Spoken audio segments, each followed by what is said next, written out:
থেমে থাকা ট্রাকের চালকের কাছে কি বিক্রি করলেন, এমন প্রশ্ন করতেই দৌড়ে পালালেন এই ব্যক্তি। কিছু বুঝে ওঠার আগেই ট্রাকটিও বেপরোয়া গতিতে জায়গা ছাড়ল। ঢাকা চট্টগ্রাম মহাসড়কের কুমিল্লা অংশের দাউদকান্দি এলাকার চিত্র এটি।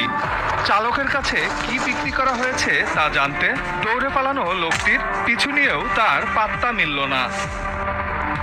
পরে জানা গেল তিনি ওই রেস্টুরেন্টের ম্যানেজার।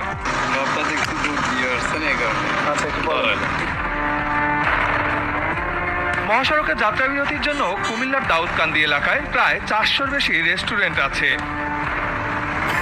অর্থাৎ কিলোমিটার প্রতি প্রায় 4টি।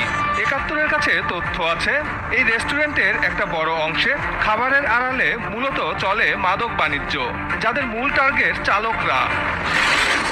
কুমিল্লা